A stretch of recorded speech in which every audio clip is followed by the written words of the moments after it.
Right, my name's Nick. About 6 months ago, I probably should have been studying, you see, but I was on YouTube scrolling, just trying to find something to watch. I saw a lot about iPods, and I'm thinking, oh, a magical machine that can help increase my productivity and it's bloody cool as well.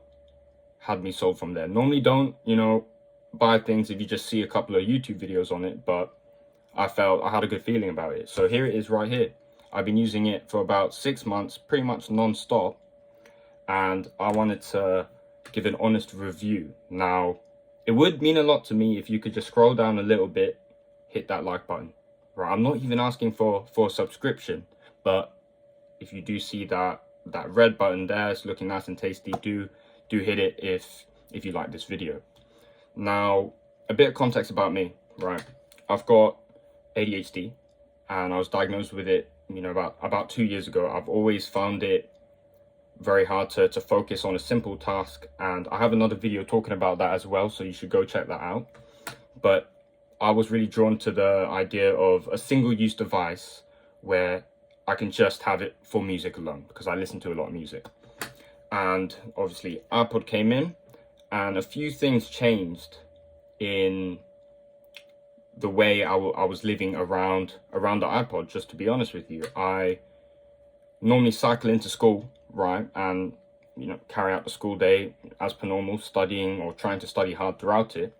And I'm not as distracted by my phone because it's either at home, because I really only ever use my phone to send a couple of messages and listen to music, or it's in my bag where I can't really touch it. So automatically that's the main distraction in this day and age eliminate. As a result from that, if my phone time was at X before I got the iPod, it was at half X or a quarter of that even. So I was checking my phone a lot less often, right? And that didn't necessarily allow me to go, bang, let me focus on my academics, let me do this, and start going crazy. It wasn't really like that, but I did find myself thinking twice before checking my phone.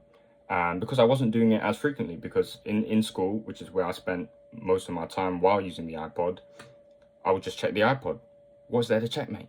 Right? There's no messages on the iPod. It's just music. So I would just change my music while I'm studying during free periods and things like that.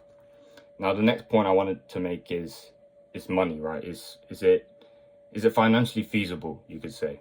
And I think so.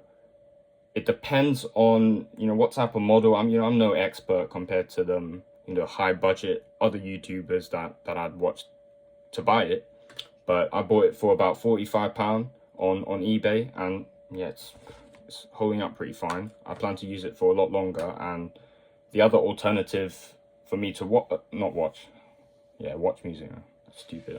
Listen to music is obviously Spotify, but that would be on your phone, and it would risk being a distraction. But that's what, £9 a month, £10 a month, £6.99 if you're a student, and over time you would be able to save a decent bit of money. Depends on how long I use the iPod, but you'd be able to save money as well.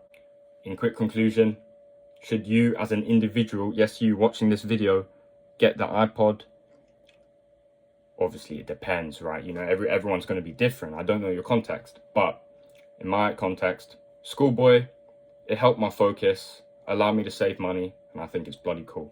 Thanks for watching.